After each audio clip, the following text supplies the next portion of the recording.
গোটা রাতভর রেমালের রকম সকম ঢং দেখে সকালবেলা রেডি হতে বসেছি, যাব হচ্ছে দীঘা। হ্যাঁ, আজকেই আমাদের দীঘা যাওয়ার দিন।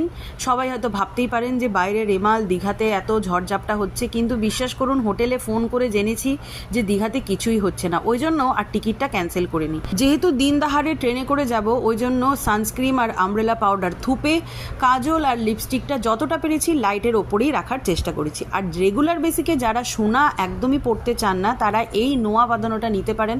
এটা ডেসক্রিপশন বক্সে ফোন নাম্বার দিয়ে দেবো, আমার বান্ধবী, আমিও নিয়েছি, আমি তো রেগুলার ওর কাছ থেকে নিই, যদি পছন্দ হয় কন্ট্যাক্ট করে নেবেন। এরপরে হাতে একটা ঘড়ি, আর রিসেন্ট এখন খুব ট্রেন্ডিংয়ে আছে হাতে ব্রেসলেট, তো আমিও গোটা চারেক পরে নিয়েছিলাম। জানি 420গুলোর মতন লাগছে ঠিকই, কিন্তু ট্রেন্ডিং যখন আছে, ট্রেন্ডিংয়ের যুগের তালে তো চলতেই হবে, তাই না?